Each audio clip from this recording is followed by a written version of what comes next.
자신감과 자존감은 우리 인생에서 굉장히 중요한 감정이죠. 이 두 가지 감정은 비슷하면서도 달라서 사람들이 많이 혼란스러워 하고요. 하지만 분명히 서로 다른 감정이기 때문에 확실한 구분과 이해가 필요하죠. 그렇다면 여러분들은 자신감과 자존감의 공통점과 차이점을 뭐라고 생각하세요? 그래서 오늘은 제가 개인적으로 확신하는 자신감과 자존감의 공통점과 차이점에 대해 이야기를 해보려고 합니다. 그럼 시작하기에 앞서 구독과 좋아요를 부탁드릴게요. 제가 개인적으로 확신하는 자신감과 자존감의 첫 번째 공통점은 자기 자신에 대한 긍정적 기대와 믿음, 자신을 존중하고 사랑하는 감정이라는 사실입니다.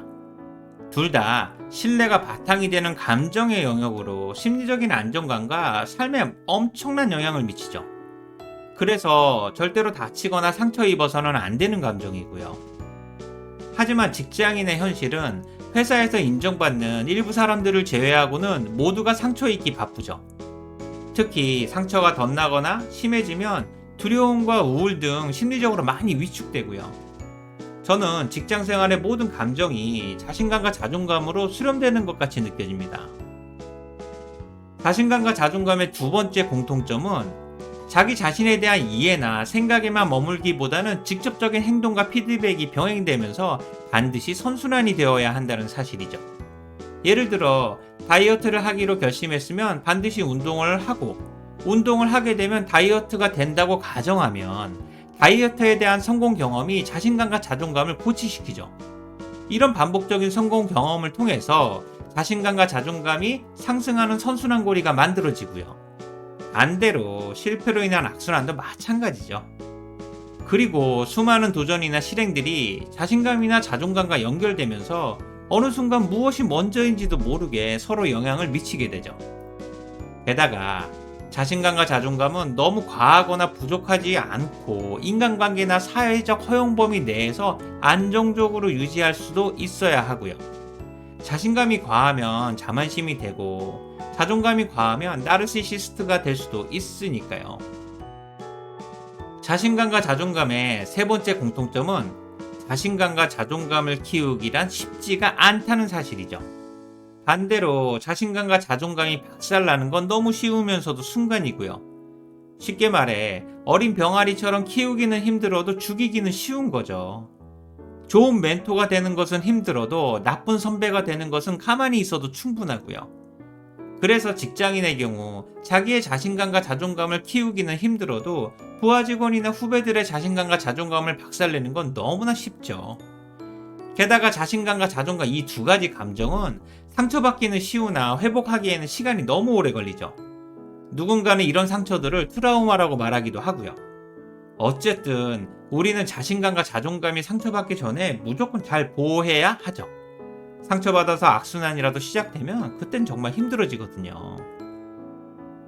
자신감과 자존감의 마지막 네 번째 공통점은 자신감과 자존감 이 둘은 항상 같은 방향으로 움직인다는 사실입니다.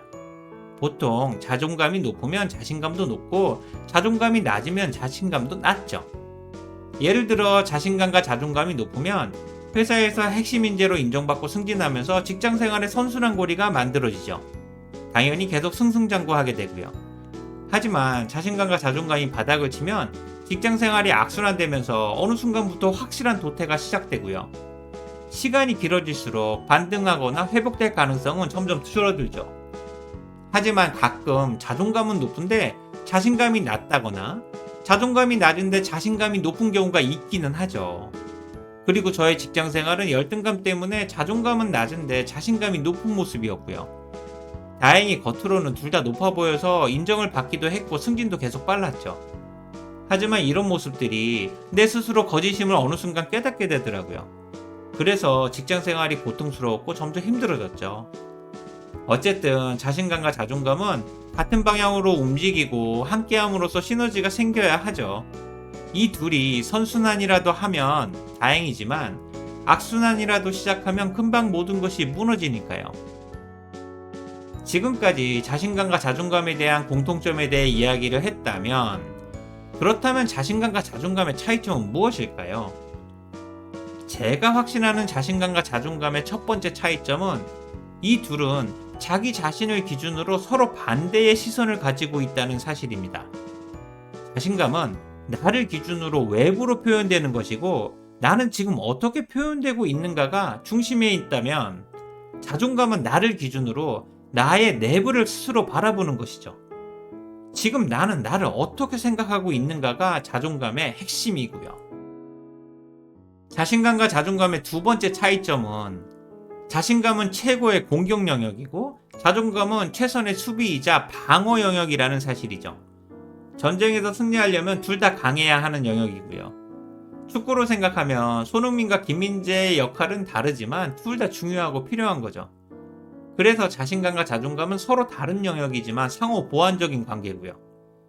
직장 생활에서도 성과나 경쟁, 보고나 승진 등은 자신감의 영역이고, 인정과 신뢰, 소통과 배려 등은 자존감 영역에 해당되죠. 직장 생활을 잘하기 위해서는 이 모든 것들이 당연히 중요하고요.